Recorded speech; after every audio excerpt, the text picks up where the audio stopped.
This is Citations Needed with Nima Shirazi and Adam Johnson. Welcome to Citations Needed, a podcast on the media, power, PR, and the history of bullshit. I'm Nima Shirazi. I'm Adam Johnson. You can follow the show on Twitter at CitationsPod, Facebook, Citations Needed, and become a supporter of the show through patreon.com/Citations Needed podcast. All your support through Patreon is so incredibly appreciated as we are 100% listener funded. We do not have any ads. We never run commercials. We are not backed by billionaire philanthropy, and we certainly have no corporate sponsors. Yes, if you can, please subscribe to our Patreon. It helps keep the episodes themselves free and helps keep the show sustainable. Aging population to hit U.S. economy like a ton of bricks, reported Reuters in 2021. Aging is the real population bomb, cautioned the International Monetary Fund earlier this year. How an aging population poses challenges for U.S. economy, workforce, and social programs, declared PBS in June. And just this past November, the Washington Post's Catherine Rampell wrote, "Why we're borrowing to fund the elderly while neglecting everyone else." Year after year, it seems, American media issues the same warning. The population of the U.S., due to, among many factors, rising life expectancy and falling birth rates, is getting older, which spells doom for our economy and our entitlement programs. A graying public, we're told, will inevitably upend the labor force, destroy productivity, bleed programs like Medicare and Social Security dry, and thus place an undue burden on younger generations. But the premises for this panic, as we'll show today, are based on misleading stats, goofy non sequiturs, and misdirected faux class warfare. So why do media keep insisting the olds are out for your hard-earned money? Who gets to shape our understanding of what an aging population actually means, economically or socially? How does this narrative shift the burden from the state to the individual in terms of managing retirement benefits and systems of care? And ultimately, what are the real harms of treating people over the age of 65 like they themselves are a cancer on society? On today's episode, we'll examine the narrative that an aging population is necessarily dire, looking at how it's instrumentalized to gut public benefits for seniors and thus everyone, advance the financialization of retirement, and reframe the conflict which should be between the rich and poor as one between something more abstract and intangible like the old versus young. Later on the show, we'll be speaking with Social Security expert Nancy Altman. Nancy has over 4 decades of experience in the areas of Social Security, Medicare, and private pensions, and is currently the president of Social Security Works and chair of the Strengthen Social Security Coalition. She is the author of 4 books on Social Security, the most recent of which, co-authored by Eric Kingson, is Social Security Works for Everyone: Protecting and Expanding the Insurance Americans Love and Count On, which was published by the New Press in 2021. Only in Washington do they talk about there's a war between the old and the young. Most people understand that we're part of families and that children are not better off if their grandparents are in poverty. The point is that this is really a family plan. And this, as you say, it was one of my favorite quotes of Franklin Roosevelt in talking about Social Security when they were back then. As soon as it was enacted, they were going after it. And he said, it's an old strategy of tyrants to get their victims to do their dirty work for them. This is the spiritual successor to an episode we did in September of last year, the attractive anti-politics of gerontocracy discourse, where we talked about the ways in which class warfare gets flattened into this idea of young versus old. This is a variation on that, specifically about gutting Medicare and Social Security and retirement benefits for the old, and instead framing it not as a gut against the rich trying to privatize and cut social programs for the elderly, who, of course, programs that are by definition going to be used disproportionately by the poor, and reframing that attack not as the rich attacking a welfare state program meant for the poor who happen to be old, but actually reversing the oppressor to become the oppressee, where it's greedy, high on the hog, old people that are taking money from you, the young, hardworking, up-and-coming taxpayer, quote unquote, or whatever. And this pseudo reverse class warfare, coupled with the obsession with the population bomb rhetoric and the upside down pyramid rhetoric that we hear both in the United States and Western Europe and Japan and elsewhere as this sort of ticking time bomb of insolvency, we thought merited its own episode because, again, I think it plays to this kind of youthful vanity in a way that people find superficially appealing, because on some superficial level, I think it does appeal to people. They say, oh, well, I work hard and my generation's gotten screwed over with high home prices and inflation and all these things. And meanwhile, the boomers, they got whatever they wanted. And we thought this aging population boom rhetoric, which has been advanced by the P. Peterson Foundation, the Urban Institute, which is funded by the P. Peterson Foundation, and other austerity right-wing think tanks, had really kind of seeped into the mainstream consciousness. That this was something that a lot of people, even people who are on the left or liberal, believe or kind of generally believe or sort of feels intuitively true. And we wanted to explain why that's not the case, but this is actually part of a broader architecture of argumentation that has been built over decades to gut social programs, one of the few kind of solid, untouchable social programs that does exist in this country. Not only does this, blaming the old people for taking from the young people misdiagnose what is actually at stake and how these programs operate, but also so much of the opposition to these social programs, deliberate opposition meant to break them down, meant to make them actually insolvent when they are not insolvent so that they can be privatized. That kind of argumentation is built on not only, as I said, misdiagnosis, but a host of straight up lies, which we will get into with our guest. But first, a little history. Opposition to the United States' already limited retirement benefits has existed as long as those benefits have. The Social Security Act of 1935 established the Social Security Program, unemployment insurance, and other such welfare programs as part of FDR's New Deal. The Social Security Program, formerly known as the Old Age Survivors and Disability Insurance, OASDI, was set up to provide monthly payments to people aged 65 and older, funded chiefly through payroll taxes on wages up to a certain amount. Now, Social Security was a compromise version of a more sweeping and generous proposal for regular payments for the elderly, but that's a whole other episode.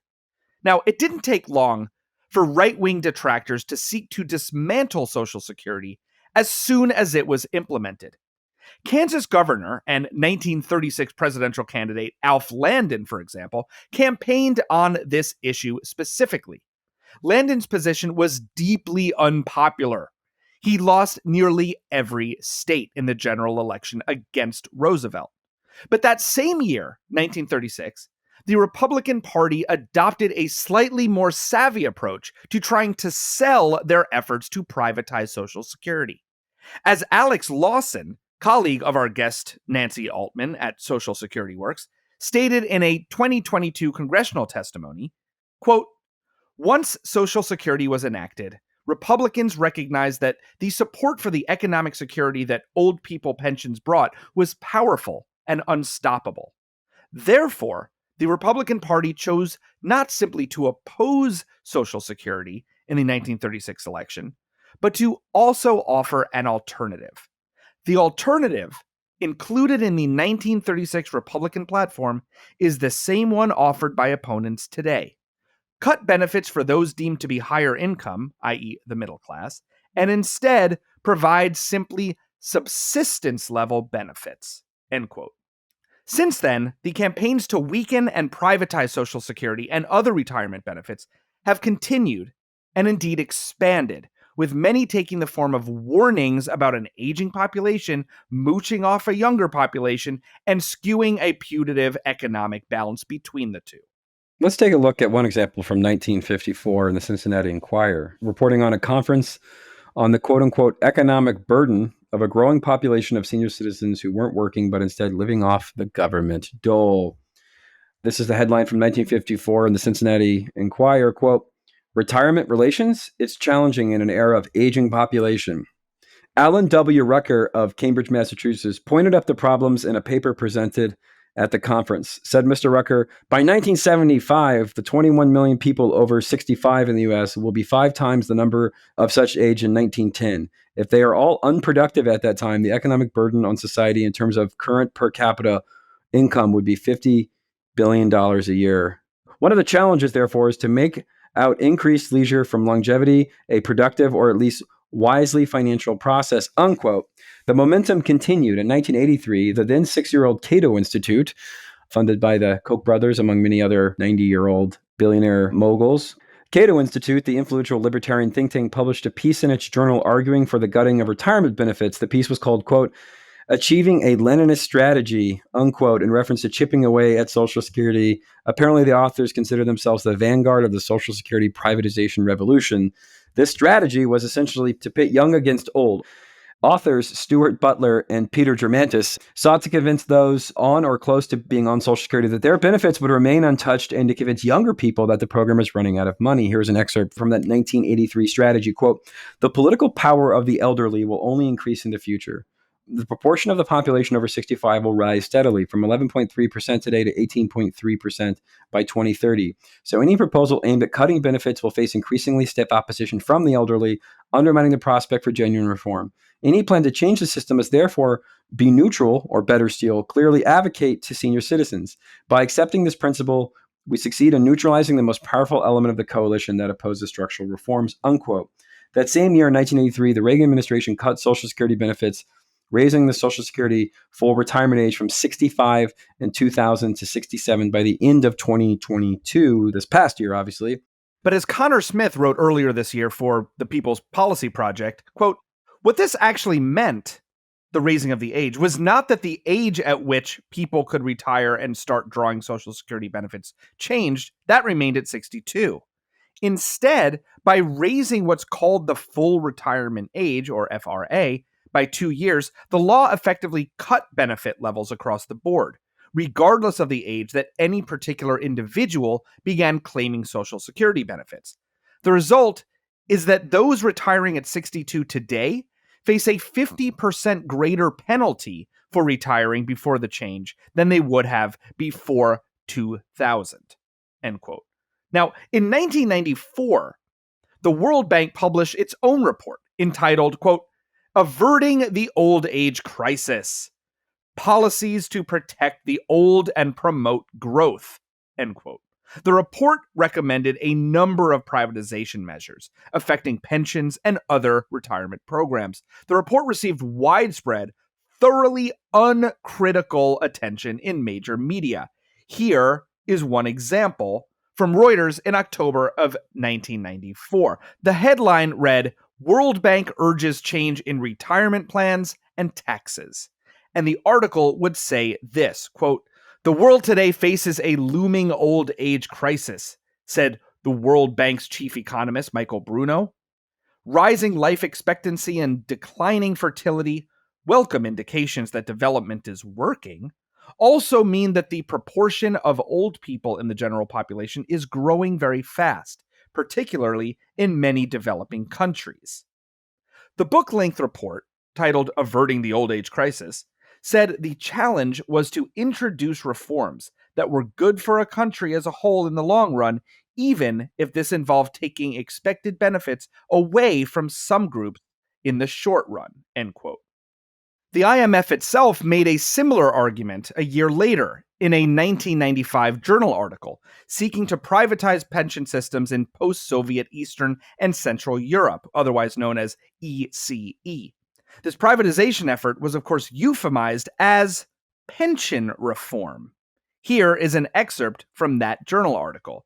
Quote, ECE demographic trends point to aging populations in these countries, and as their baby boom generations reach retirement age, existing pension systems will simply not be able to support the entitlements, even in countries that have already implemented partial reforms. In addition, the distortions and heavy fiscal burdens embodied in the current systems impede saving and growth, implying that pension reform is a precondition for economic growth and not the reverse, end quote. Right. So here you have the post-Cold War triumphal peak mid-90s, late 90s neoliberal austerity ideology that says we need to privatize everything, right? Because there's sort of nothing holding us back. The ascendancy of the markets has been proven. They are superior. Therefore, we need to retire pension, whether it be Social Security or some other form in other countries. And so this idea that this is the end of history, everything needs to be privatized, that when you poll privatization, it polls very, very badly. People don't want to think of their retirement funds are being thrown into some casino. That's the secret here, that across the board, Social Security is incredibly popular. More popular than Tom Hanks and margaritas. So like nobody wants to be the one to say we're going to privatize this because A, it's a huge sticky investment opportunity for private interest, hedge funds, et cetera, who made a killing on privatizing pension reforms in other quote unquote less developed countries. And also you want old people to work because the more old people are forced to work, the longer they're forced to work, the greater the labor pool, the lower the wages. This is why people started whiteboarding different ways of approaching this. It wasn't the rich people are going to privatize the poor people's Social Security and pension benefits. It was, look at all these old people. There's too many of them. There's this ballooning deficit we had that's going to explode. Never mind deficit spending, especially in countries like the United States. Never mind raising taxes on the wealthy. We need to start slashing benefits. Now, what a lot of these groups will say, somewhat cleverly, the Washington Post, and we'll get into this a little bit later, is they'll say, no, we support raising taxes on the rich and cutting benefits. They all say this. The thing is that they're incredibly smart, and they know that if you propose slashing benefits, raising retirement age, and raising taxes, and you send both to Congress, one of those things is going to happen and one of them is not going to happen. You say all the things to get a compromise to the one that you actually want. We did a whole episode 104. Pete Peterson's also a character in a Broadway show recently called The Lehman Trilogy. Check it out. It's pretty good. And they'll say, oh, no, we support taxes on the wealthy. But they know that's sort of a non-starter that's not really going to go anywhere, especially with the amount of taxes that we need. And so when you frame it as this idea of that there has to be this one-to-one thing where young people pay in 1 unit of money and old people take out 1 unit, that this is not a formulation we use for any other form of social welfare for the most part. We don't say, for each unit the Defense Department spends, I don't know, the person being protected by the Defense Department, or however you want to frame it, has to pay into that one-to-one. Right. Gets like one, either pays into it or gets out of it 1 unit of safety. Yeah. Everybody knows that there's not a purely transactional one-to-one relationship with other forms of social welfare, but they've done a really good job framing it like that. So therefore the conflict becomes the young versus old, right? The paying in versus the taking out. Yeah. It's not saying, hey, why don't we increase taxes on the wealthy to pay for this? It's look at all these greedy old people. Right. We didn't think there would be so many old people when we started this program. So they're the problem now. And then something that's good in society, which is taking care of the elderly and advances in technology that keep people living longer and the reduction of, workplace accidents and things of that, are then framed as this crisis we have to solve through privatization. So the mother lode of this was 2 decades ago, George W. Bush took aim at Social Security with the usual talking points. In fact, as early as 1978 congressional run that Bush ran, he'd been suggesting that Social Security system was unsustainable unless individuals could invest in the payroll taxes themselves. A common refrain of this campaign and throughout his presidency, Bush railed against Social Security and encouraged privatization. In February 28th of 2002, at the National Summit on Retirement Savings, Bush said, quote, some people like the Social Security exactly the way it is, and they'll be able to keep it exactly the way it is. But for younger workers who want to take advantage of the power of compounding interest, we would allow for personal retirement accounts. Today's Social Security is not a personal savings program. Retirees' benefits are paid directly from the taxes paid each year by the current workers, unquote.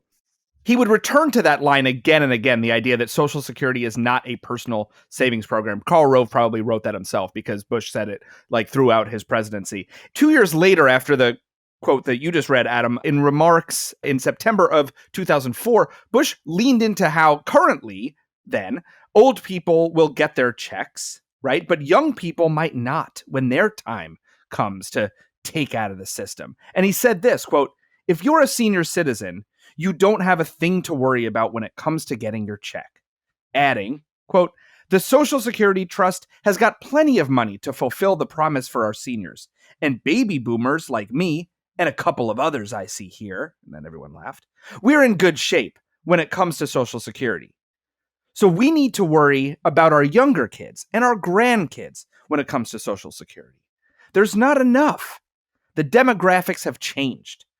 The Social Security Trust is weak when it comes to our children and grandchildren, end quote. After Bush won re-election in 2004, he made privatizing Social Security the centerpiece of his second term. At the January of 2005 State of the Union address, he declared, as we fix Social Security, we also have the responsibility to make the system a better deal for younger workers. And the best way to reach that goal is through voluntary personal retirement accounts. Nevertheless, most Americans just weren't into it. They didn't really see why you needed to privatize something that had worked and worked for several decades, despite the fact that the White House and dozens of op-eds and editorials insisted we are going to run out of money and the world's going to explode because there's too many old people. Yeah, despite all of the kind of privatization talk being pushed in the mid 2000s, nevertheless, like the American public was not buying it. So according to Gallup, public disapproval of Bush's handling of Social Security actually rose by 16 points from 48 to 64% between his State of the Union address, the one we just heard, and June of that year, 2005. So basically, him talking about it more made people like the program more and oppose privatization. By October of 2005, the Bush administration abandoned its efforts to privatize the program. And just today, I was sitting down to record this episode on November 21st of 2023. Catherine Rampell, who's a columnist for the Washington Post, who's one of the worst austerity ghouls in all of media, wrote an article with a picture of a bunch of really smug-looking rich old people sitting in a picnic, like a green pasture, looking very happy and smug and rich. Her headline for her piece read, "Why We're Borrowing to Fund the Elderly While Neglecting Everyone Else." So this is a key component of austerity ideology and propaganda, which is you pit two groups of people against each other. There's this idea that we're funding old people, right? Sort of old people are living high on the hog, which is to say Social Security, a government guarantee to make sure old people aren't living in poverty, and pitting it against, in this article, she pits it against a sort of generic fiscal challenge. She doesn't actually say what government programs she thinks we should be spending money on, except to say that we need to raise retirement age and cut benefits for Social Security while, again, throwing in the obligatory raise taxes thing. Again, this is the same article the Washington Post editorial board writes every 5 minutes. This is the same article 1,000 Washington Post columnists had written for decades, even before they were owned by the world's second richest man. And it positions the whole premise of false austerity. And we saw this with the ways in which the vultures tried to, and very much successfully, privatize pensions in a lot of post-Soviet countries, or a lot of non-aligned countries after the fall of the Soviet Union in the 90s with the IMF and the World Bank, that there's this idea that we only have so much resources and the rich are tapped out. We can't really go to them. So we have to start gutting the welfare benefits and, more importantly, privatizing them, which is to say, take all that money and put it into the casino of the stock market. Interestingly enough, this is one of the major accomplishments that Bush did when he was governor in the 90s of Texas. He took the University of Texas, had a public fund for 150 years, 155 years, that they set aside when they founded the University of Texas college system and the University of Texas A&M college systems. And they set aside money in West Texas and said, all this money is going to go to the university system. You can't touch it. It's in a vault somewhere. And then in the mid-90s, Bush was spearheaded a project to privatize that. And much of that money ended up being invested in Enron and actually cost the fund quite a bit of money. This is the vision that Bush had for Social Security. It's a vision that many of these right-wing, again, no matter how many times they keep trying to fuck that chicken, right? Because nobody wants to do this. It's just not popular. Usually on this show, we'll take a position that is not popular. This is an easy one. We're with the mob on this one. Yeah, we are with the rabble in this one. This is something that is literally just top down for billionaires. Like nobody really organically wants this, right? But you still see it in the pages of the Washington Post all the time. They keep trying to fuck the chicken. Catherine Rampell has written this article about 50 times. The Washington Post editorial board has written this article about 50 times, where you paint the picture that the old people are living high on the hog versus, I don't know, there's $4 trillion in overseas tax shelters. Maybe we should start there before we start talking about cutting benefits for grandma or making sure that grandpa drives an Uber when he's 81 years old. But the Washington Post loves this shit. Its own editorial board, for example, published a piece in March of 2023 arguing for, quote, Social Security reform, end quote, now well established as a euphemism for slashing and gutting the program. The Post recommended gradually increasing the retirement age, meaning, again, the age at which a person would be eligible to receive full benefits, in accordance with an apparent rise in life expectancy. However, the paper, in making this argument, didn't support this claim of rising life expectancy with any numbers, nor did it cite any sources. And this is perhaps because the life expectancy rate in the United States isn't rising, despite what you hear again and again in articles about Social Security, but rather it is dropping. Between the years 2000 and 2022, when the Reagan-era cuts would go into effect, life expectancy in the United States decreased from 76.8 years to 76.4 years, according to CDC data. The Post repeated this point in March of 2023, stating, quote, life expectancy increased from 61 years in 1935, when Social Security was enacted, to 70 years in 1965, to 77 in 2020, according to the World Bank and Centers for Disease Control and Prevention. That means people are spending more time retiring and they're spending more money on healthcare, end quote. But this is a wildly simplistic view. The metric of life expectancy is itself a pretty crude one. It doesn't account for quality of life during that expected time after retirement, let alone the quality life expectancy after retirement for the poor, who make up the majority of those whose life expectancies have decreased, per the data. As Century Foundation economist Laura Haltzel stated in, again, the same month, a March 2023 column in Barron's, quote, the fact is that increases in longevity have not been shared equally in the population. The highest income individuals in our society have experienced longevity gains, while the longevity of the middle and lower earners has remained stagnant or even declined. For example, the National Academies of Sciences, Engineering, and Medicine estimates that for women born from 1930 to 1960, life expectancy for those at the bottom of the earnings distribution has declined by 4 years, while for those at the top of the earnings distribution, it has increased by 5 years, end quote. The numbers are especially grim, too, when one accounts for racial disparities. According to a 2015 Global Policy Solutions report, even using pre-COVID numbers, quote, raising the retirement age to 69 would cut Social Security benefits by about 14% per month for Black people in the U.S. According to even Conservative Center for Budget and Policy Priorities, quote, in 2019, white population life expectancy at age 65 was 19 and a half years, while life expectancy for both Black and American Indian or Alaskan Native populations at 65 was 18.2 years, unquote. We've seen similar arguments in France as well. In April of 2023, President Emmanuel Macron passed a law raising the national pension eligibility age from 62 to 64, claiming that the change is necessary to mitigate effects on France's aging population. Labor Minister Olivier Dussopt told the French press in mid-December that, quote, we are living longer and therefore we have to work longer. That's not a very French sentiment. How dare you? You guys have like one thing. You did a very slight French accent for the quote. While many U.S. and European media outlets reported on the profound unpopularity of the policy in France, they also took the Macron government's stated rationale for benefit cuts at face value. And a widely republished Associated Press article, for example, completely uncritically stated on April 17, 2023, quote, French President Emmanuel Macron said Monday that he heard people's anger over the raising retirement age from 62 to 64, but insisted that it is needed to keep the pension system afloat as the population ages, unquote. But as is the case in the US, the notion of rising life expectancy is inaccurate and very simplistic. As French newspaper Le Monde noted in January of 2023, quote, living longer does not necessarily mean living better. To take into account the state of health at the time of retirement, another indicator exists, disability-free life expectancy or healthy life expectancy. It is a measure of the average length of life a person will live before being affected by the limitations in daily activities. In 2020, disability-free life expectancy reached 64.4 years for men and 65.9 years for women, according to INSEE. It increased slightly in the same proportions as life expectancy. This theoretical age also varies according to job type. Thus, 23% of French people suffer from physical limitations in their first year of retirement in 2018, according to the health ministry. The most affected are blue-collar workers.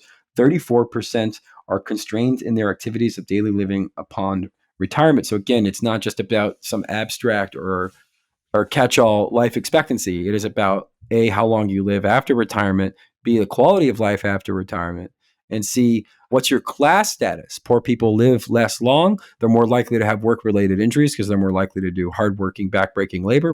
The quality of life and the injuries of life, whose Social Security is specifically there as a floor to protect, is what matters. And so they're padding their stats with wealthier people, obviously generally more white populations, who are not who the program is a floor for. it is a floor for the poor, the poorest of the poor. And so the way they pad the stats is by using averages for large percentages of the population for whom we really ought not be focusing our attention on. Increased life expectancy is one of the common narratives used to push for the gutting of Social Security. Another one that is alive and well is that the program is, what, Adam? Running out of money. We hear this all the time. We saw it decades ago and actually became a rallying cry for, remember Paul Ryan, circa the early 2010s, while he was chair of the House Budget Committee and Mitt Romney's running mate during the 2012 presidential campaign. Here's a clip of Congressman Paul Ryan echoing this deceptive talking point to Charlie Rose in 2010. And I would argue that Social Security is probably the most successful program ever created. And it's popular because multiple generations value it. Right. If my kids are going to get negative 1% rate of return on 13% of their payroll taxes, basically, you think they're going to continue to support the program? Let them have the choice of having a personal account like I have as a federal employee, as a member of Congress. It's not privatized. It's managed by the government in safe index funds. It harnesses the power of compound interest, so they grow their money at 5 or 6% a year instead of negative 1% of a year. They get better benefits. It's a nest egg that they own and control that goes to their property. My dad died when I was a kid. My mom had to get his benefits. She had to forego all those taxes she paid when she worked as a lab technician in Milwaukee. And she lost that because it went back to the government. So there are inequities in the system right now, I think, that can be fixed with personal accounts. And if you don't like them, if you don't want them, then don't have it. I just think it ought to be an additional voluntary option. But it is not necessary to actuarially solve this problem. I personally think it's preferential for younger people to have the option so they get a better deal. So yeah, they want to just put a little crack in the dam so bad. Right. If you like it the way it is, that's fine. All I'm saying is that people should have the choice to it's just a little bit. Let me privatize a little bit of it. I promise I won't get any more after that. Just be able to invest it yourselves. Take it away from the government and invest it yourself. This idea that Social Security is insolvent is extremely popular and in many ways largely accepted by our media. The New York Times, August of 2021, quote, Social Security is projected to be insolvent in a year earlier than previously forecasted, unquote. Subhead, annual government reports on the solvency of programs underscore the questions about long-term viability of Social Security and Medicare. Washington Post, of course. 4 days later, quote, COVID took 1 year off the financial life of Social Security retirement funds. And of course, it quotes the Pete Peterson Foundation. CNN from February of 2023, Medicare and Social Security insolvency is right around the corner. It's always right around the corner. So it's about the ticking time bomb's about to go off. March of 2023, Social Security trust funds depletion date moves 1 year earlier to 2034, Treasury says, unquote. So this, we could sort of keep going and going. Social Security insolvency is like the Iranian nuclear bomb. It's always right there and like actually not happening. It's always 6 months away.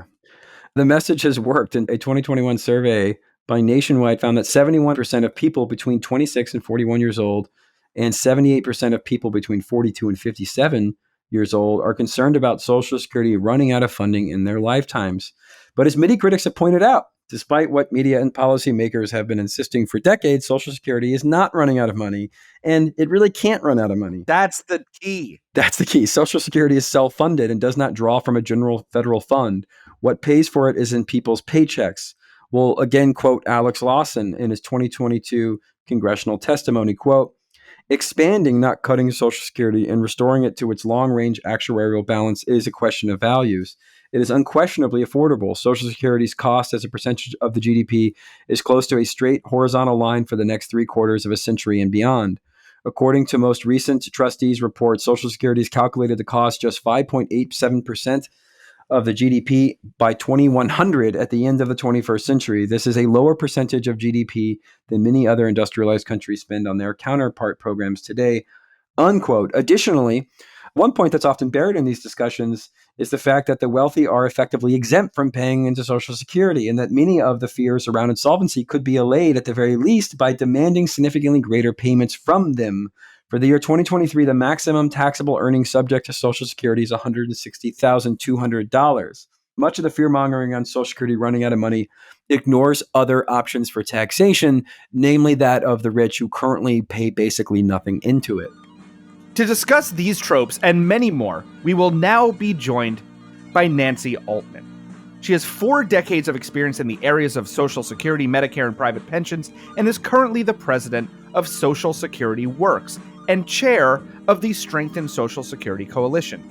Nancy is the author of 4 books on Social Security, the most recent of which, co-authored by Eric Kingson, is Social Security Works for Everyone, Protecting and Expanding the Insurance Americans Love and Count On, which was published by the New Press in 2021. Nancy will join us in just a moment.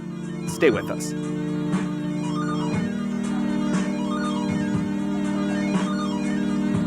We are joined now by Nancy Altman. Nancy, thank you so much for joining us today on Citations Needed. Thank you so much for having me. So I'm excited to get into this with someone who's been debunking these things professionally for a while. And obviously, I'm sure you've heard all the arguments. So we'll try to present you with some of the main ones. And you can tell us why they don't make any sense. I want to begin by talking about kind of the primary theme of the show, which is this media and think tank created a sort of contrived idea that is, I think, somewhat successful. I think people have been trying to privatize or got Social Security for several decades, and they haven't. Most of the arguments don't really seem to gain a lot of traction. But I think one that has in the popular consciousness is this kind of faux class war between the young and the old. This idea that grandma is off like living high on the hog on Social Security while you work a double shift at AutoZone, and that the conflict is not between the poor and the rich, but is in fact between the sort of old and the young, with the obviously the sort of assumption that we're going to run out of Social Security money, or the money you're paying in is going to be there or whatever. Again, I'm sure you've heard them all. The general idea is that there has to be a 1-to-1 ratio of people paying in and people taking out, this kind of reverse pyramid moral panic, which we can also get into.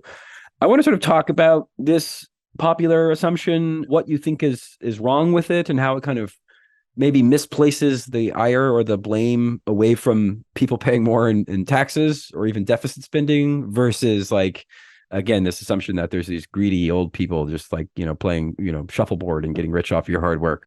I have to say, I'm so glad you're talking about that. Only in Washington do they talk about there's a war between the old and the young. Most people understand that we're part of families and that children are not better off if their grandparents are in poverty. The point is that this is really a family plan. And this, as you say, it was one of my favorite quotes of Franklin Roosevelt in talking about Social Security when they were back then. As soon as it was enacted, they were going after it. And he said, it's an old strategy of tyrants to get their victims to do their dirty work for them. And that's exactly what's going on here. It's the wealthy that are not paying their fair share. Social Security, as important as it is as a retirement program, it's the nation's largest children's program. There are about 8% of America's children are getting benefits either directly because they have a parent that's died or become disabled, or they live with grandparents who are getting Social Security, they're in households with Social Security. So there's no class warfare. It makes no sense, but it is an effort. And in fact, as you know, I've been working on this for more than 40 years. And when I started in my 20s, I was told I was never going to get Social Security because all the greedy geezers were taking too much and they were stealing my money. And the only thing that's happened is that back then I was the victim. Now I'm the greedy geezer and it's my grandchildren that I'm victimizing. I mean, the whole thing is absurd. The young people are going to need Social Security more than current retirees, given what's happened. And what we need to do is expand Social Security, make sure billionaires pay their fair share, who are the ones who, of course, are driving this myth of the old versus the young, because we are facing a retirement income crisis. So that's a sort of very long answer. But the bottom line, and it falls through all of these myths, that Social Security, is polarized as the American people are, we're united about Social Security. And the only way to undermine it is to say, we can't afford it, it's too much of a burden on children, all that kind of stuff. So I'm so glad we're having this conversation. Yeah, one of the kind of other popular tropes that we'd love for you to talk to us about, Nancy, is this idea of that Social Security is the primary driver of the debt or deficit in this country. I think we kind of see this from austerity-obsessed media and politicians. How many times have we seen like a smug and like mugging Jake Tapper on CNN comparing the federal budget to a family budget, right? The old kitchen table economics, basically showing like big red lines indicating massive credit card debt and how, of course, that would be super untenable for a family, and therefore it's untenable to do a allegedly similar thing to our entire nation. You yourself have noted that, quote, Social Security does not, and by law cannot, add even a penny to the federal deficit. It can only pay benefits if it has sufficient revenue, not only to cover all benefit costs, but also the administrative costs associated with the payment of those benefits. And it has no borrowing authority to make up any shortfall, end quote. Can you explain a bit more, kind of dig a little deeper even into this popular trope and why, again, it is just wrong? Yes, it's completely wrong. And again, as you say, it's, I sort of laugh at the Jake Tapper and the family budget, because if a family could print money, had control of the money supply, they wouldn't have the same kind, not the same issues. But the point is that what Social Security is a pension plan. We all contribute. It's an earned benefit. It's part of our deferred compensation. And we contribute, and the money is set aside in a trust. It is separate from the general operating fund. In fact, many people think that Congress has stolen their money, and it's understandable why they think that, because Congress talks about it as if you can offset. This is dedicated revenue. By law, it can only be used to pay Social Security benefits.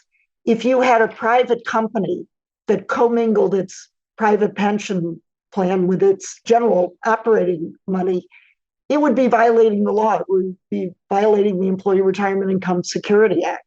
So there's actually a great YouTube video of Ronald Reagan, of all people, making this very point. And he makes it very clearly that Social Security has its own dedicated revenue.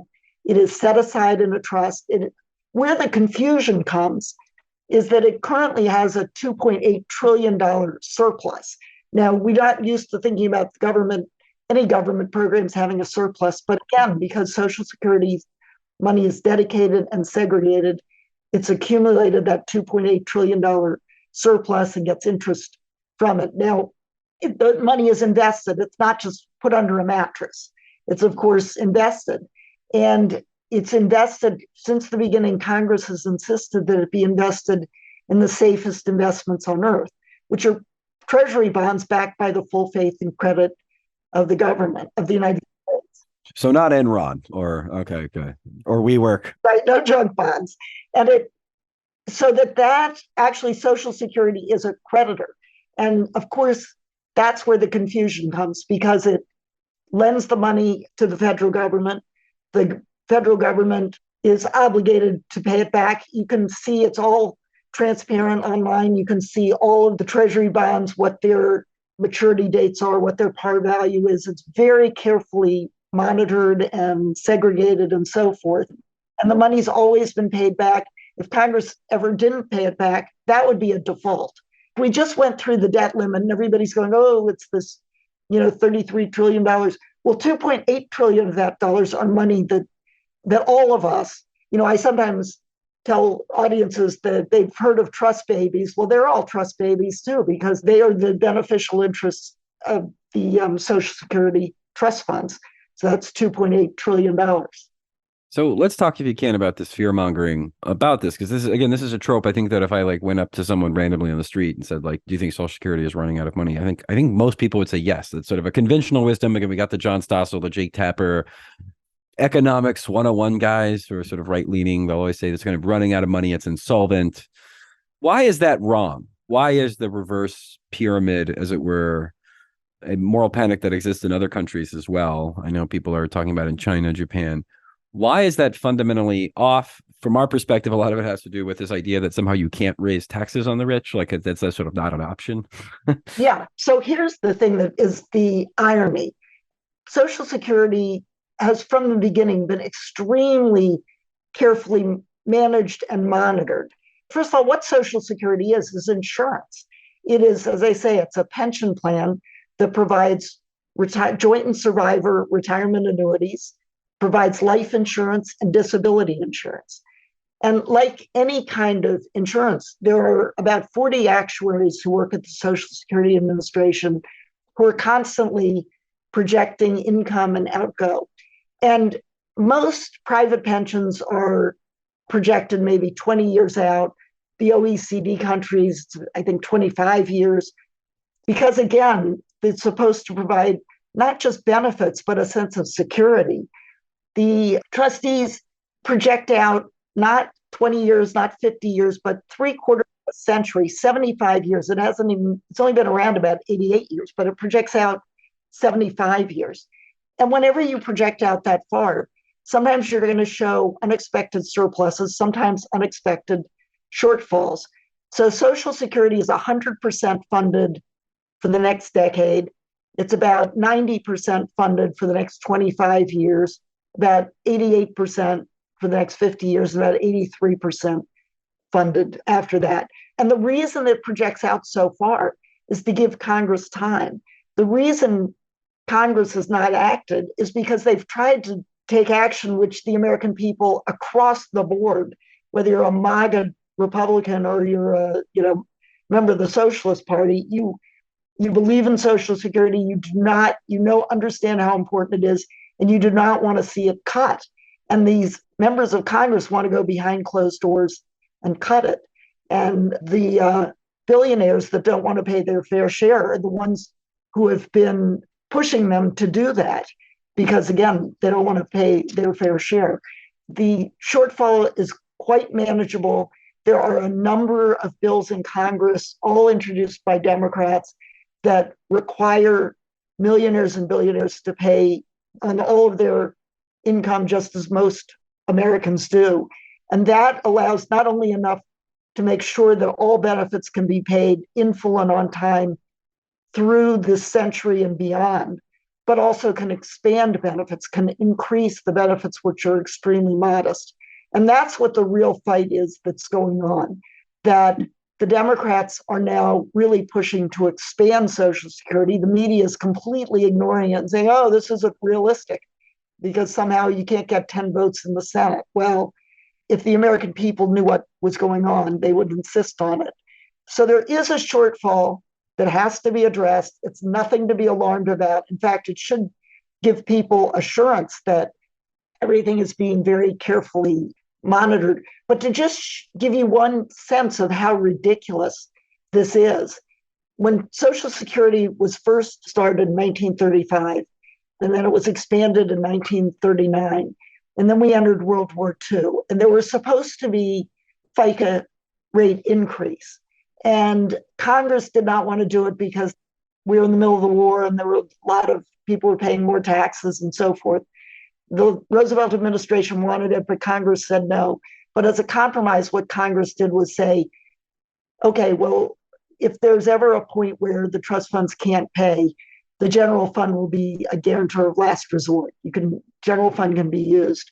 Now, we got into World War II, it was full employment, there was lots of money coming in, and they never had to do that. There was plenty of money to pay benefits. And then after the war was over, they repealed that because as I say, it doesn't add a penny to the deficit, and that's an important core principle of the program.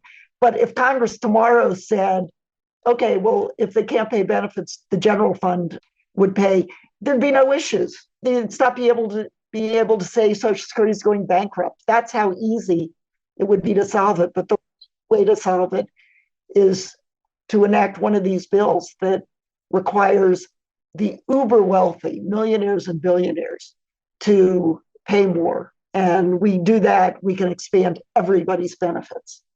So let's talk about that, if you will, which is the sort of the vultures swarming around. Because obviously this is a huge, sticky, multi-trillion-dollar federal budget item. The forces on the right have either wanted to privatize it and get their greasy paws on it, or, and put it in the casino stock market, or just kind of reduce it because they want 90-year-olds to drive down wages, basically. They want 90-year-olds competing with 16-year-olds to get jobs at Walmart and, 35-year-olds or whatever. So I want to talk a bit about those forces and the logic they use. The Washington Post editorial board, I think, is probably the most influential, most consistently demagogic about this. They did a whole piece back in March, a whole section about how they need to quote unquote reform, they do this sort of grand bargain compromise thing, which I think the West Wing dedicated 2 episodes to this idea that like we need to meet in private in some back room and the liberals need to give some and the right wing needs to give some through higher taxes. But then you realize it's like, well, what they're doing is they're asking someone who makes $1 billion to pay $10 and someone who makes $500 a week to pay $10. That's the grand compromise, right? Some guy to pay 0.001% of his income and some schmuck who can barely survive has to pay 5% of his income. That's the sort of grand compromise. But I want to talk about one of the major tropes they push, which in the last 3 or 4 years has gotten more egregious. This idea that we live longer and that because people live longer, that means they should retire later. This is a backdoor way of course, cutting Social Security benefits. Obviously, Reagan increased full benefits to 67 based on the assumption that by the year in 2000, I think it went into effect. And the assumption is that we would be living longer. Now, that, of course, has not been the case.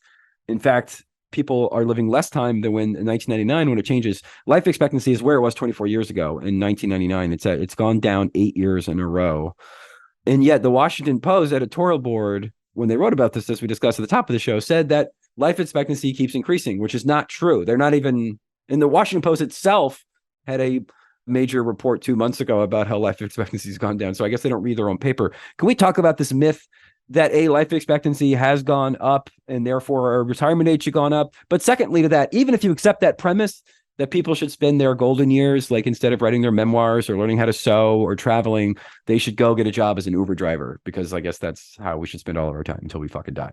Sorry, forget my language. So many aspects to that. And this is a little bit complicated for non-experts, but Social Security really has a band of retirements. You can first claim benefits for retirement at age 62.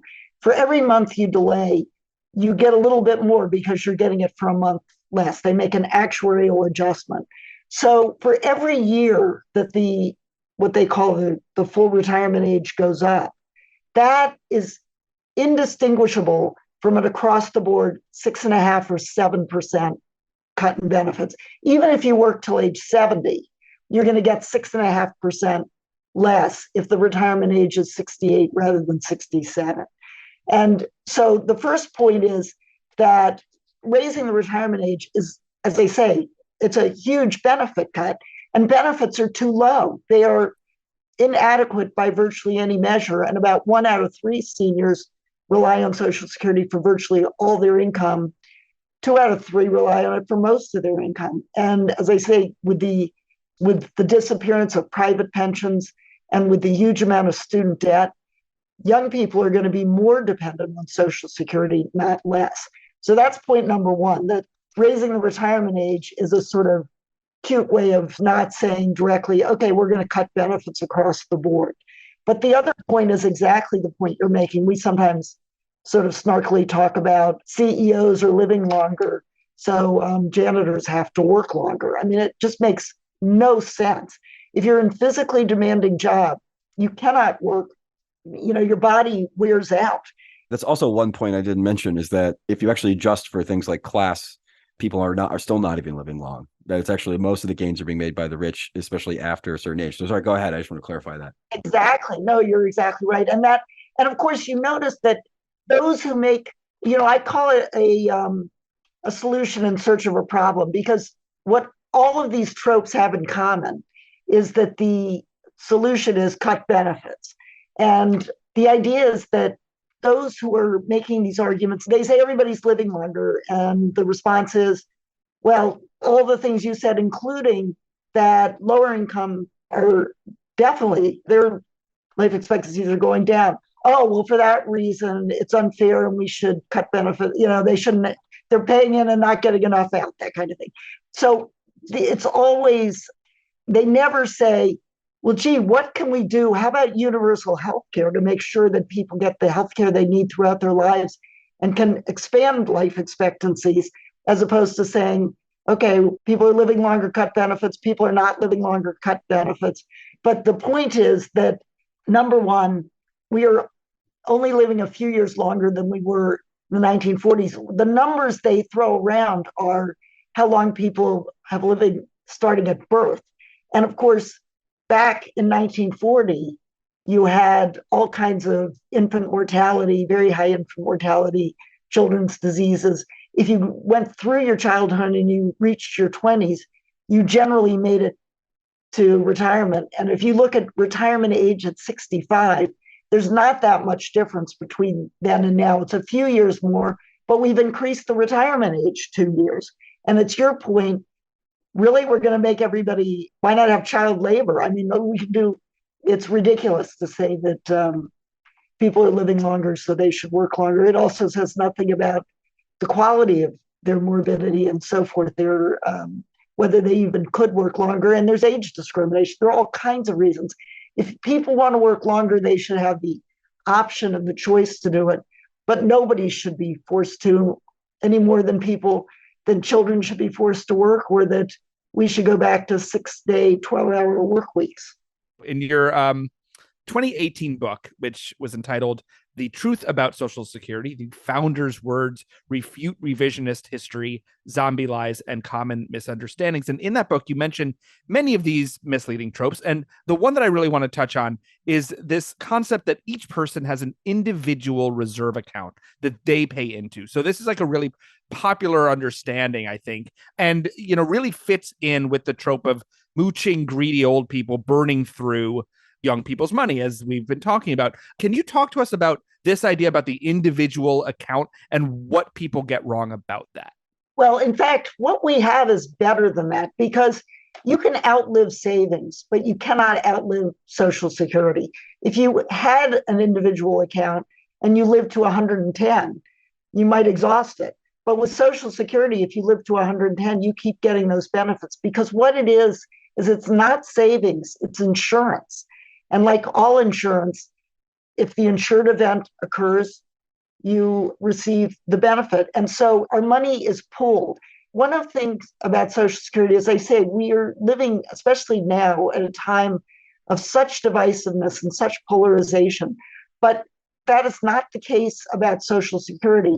There's been a literally billionaire-funded campaign to undermine confidence in Social Security because it shows the best of the government really works. And people really do value and appreciate it. They understand this is a benefit that they have earned. And it's so we are pooling our risk and pooling our funds. And then when an insured event, like all group insurance, when an insured event occurs, you receive the benefits. So if you become so disabled that you can no longer work, you receive disability benefits, and your spouse and your children do as well.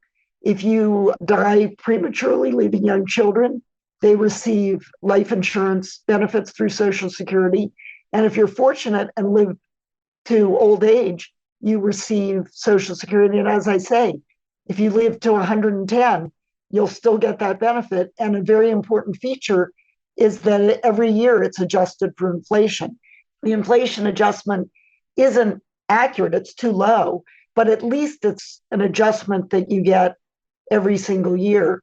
And as I say, so it doesn't erode over time. You may spend down your other assets. If you're getting other private pension benefits, those will erode because they're not inflation adjusted.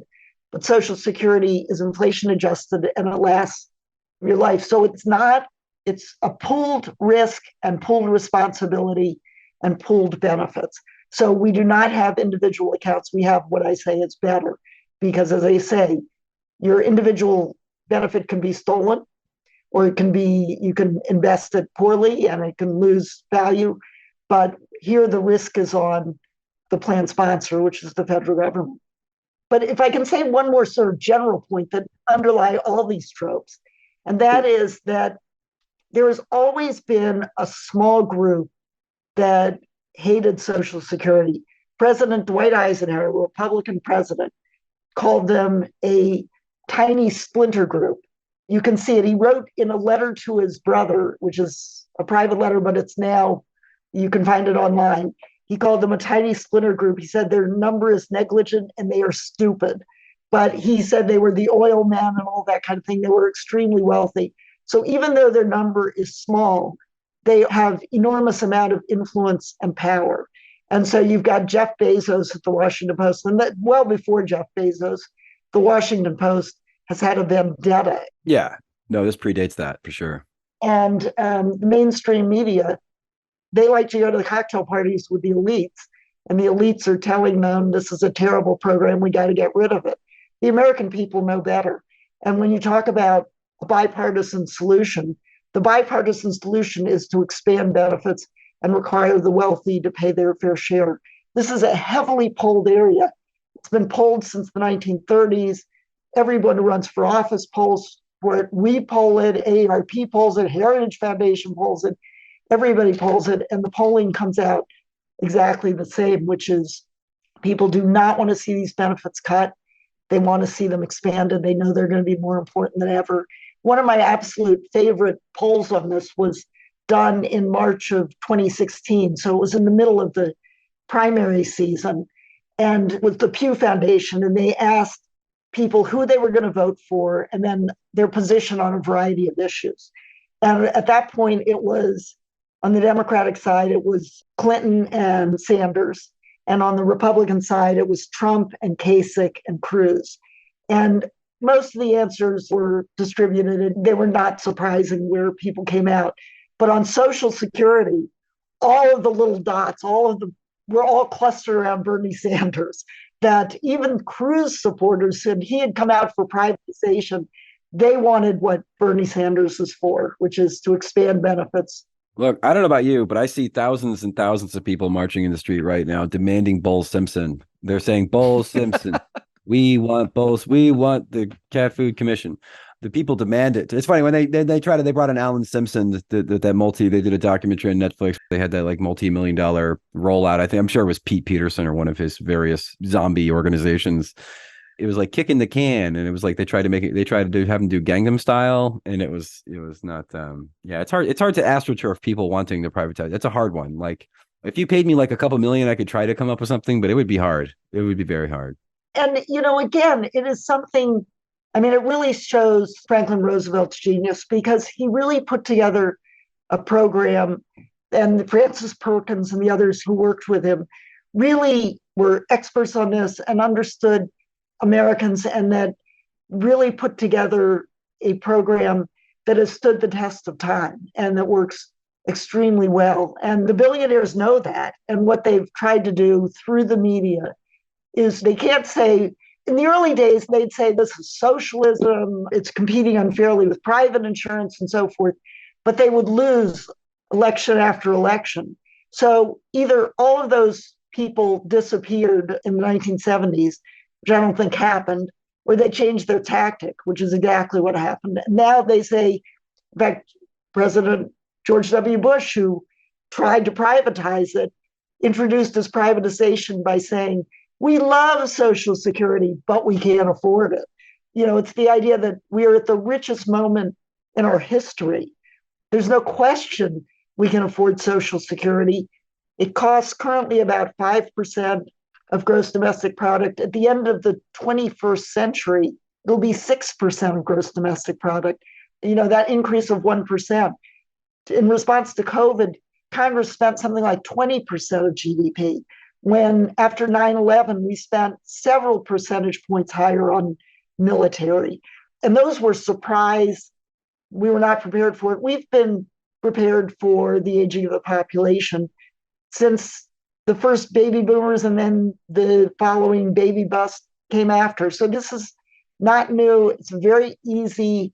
All we need to do is be willing to tax the very wealthy, or really not tax, because they would get higher benefits, require that they contribute their fair share. And we could all have increased benefits, which is what we need to have. Well, this has been so incredibly illuminating, Nancy. Before we let you go, can you tell us a little bit about what we can look out for from Social Security Works or anyone else that you are currently working with? Or is there a zombie lie that we have not yet gotten to that is just your absolute favorite that you want to make sure you mention before we let you go? Oh, that's a good one. Well, you hit on such good ones. Well, let me start first actually with a warning, because there is a new threat on the horizon. We've just beaten it back. But that is, you mentioned Bull Simpson. That was a fast track commission. It came out with lots of cuts to Social Security. Fortunately, it didn't receive the necessary votes to get a vote on the Hill, but the same suspects are back trying to get a fast track commission. Thank goodness President Biden has called it a death pill for Social Security and Medicare. But with the threat to shutting down the government, we've been very concerned for weeks that the ransom that conservatives would be seeking was one of these fast track commissions that would cut our Social Security benefits. Now, we've escaped this round, but we're going to have 2 bites in January. And Mike Johnson said in his inaugural speech, right after he was elected Speaker of the House, that he wanted a fast track commission, that was, he was going to push for one. You've got Mitt Romney in the Senate who's leading the charge on this. And if we get that, we'll be on defense, trying to defeat it. And they've set it up. This is quite telling. They structure it so that it cannot report until the day after the election. So you have people running for office who say, who, us? We love Social Security, but we can't tell you what we're going to do. We're waiting for the commission. And then in the lame duck, people who have been defeated, people who are retiring, people who are as far away from the next election as they can get, could wind up voting to cut our Social Security and say, because they're talking about a process that can't be amended, it can't be filibustered. It's really dangerous. So that's a concern. On the other hand, what we're working on, and I really hope President Biden will do this, is to introduce that the White House, the administration, introduces its own expansion plan. He ran in 2016 on expanding Social Security. And there are a number of bills in Congress, including one that has, if you can believe it, 179 co-sponsors, so virtually almost like 90% of the Democrats who co-sponsored it. And it expands benefits, doesn't require anyone earning less than $400,000 to pay a penny more. But the media says, oh, well, they don't even cover it. Nobody knows. They say Congress is doing nothing about Social Security when the Democrats are doing quite a bit. The problem is that the media treats it as not real. But I think if President Biden proposed it, they would have to cover it. And I think if that happens, it would be an election issue in 2024. I'm actually convinced that part of the reason there was not the red wave in 2022, obviously a huge part of that was Dobbs and overruling Roe and that. But another piece was that the Republicans were a little too comfortable about talking about their real plans about Social Security. And seniors, for the first time, broke in a long time, broke for Democrats. And I think if the Biden administration runs on protecting women's reproductive rights and expanding and protecting Social Security, we may see a very good election in 2024, and then we'll be poised to have legislation that eliminates the shortfall and expands benefits. Well, Nancy, we cannot thank you enough for joining us today. We've been speaking with Nancy Altman, who has over 4 decades of experience in the areas of Social Security, Medicare, and private pensions, and is currently the president of Social Security Works and chair of the Strengthen Social Security Coalition. Nancy is also the author of 4 books on Social Security, the most recent of which, co-authored by Eric Kingston, is Social Security Works for Everyone, Protecting and Expanding the Insurance Americans Love and Count On, published by the New Press in 2021. Nancy, thank you so much again for joining us today on Citations Needed. And thank you so much for having me.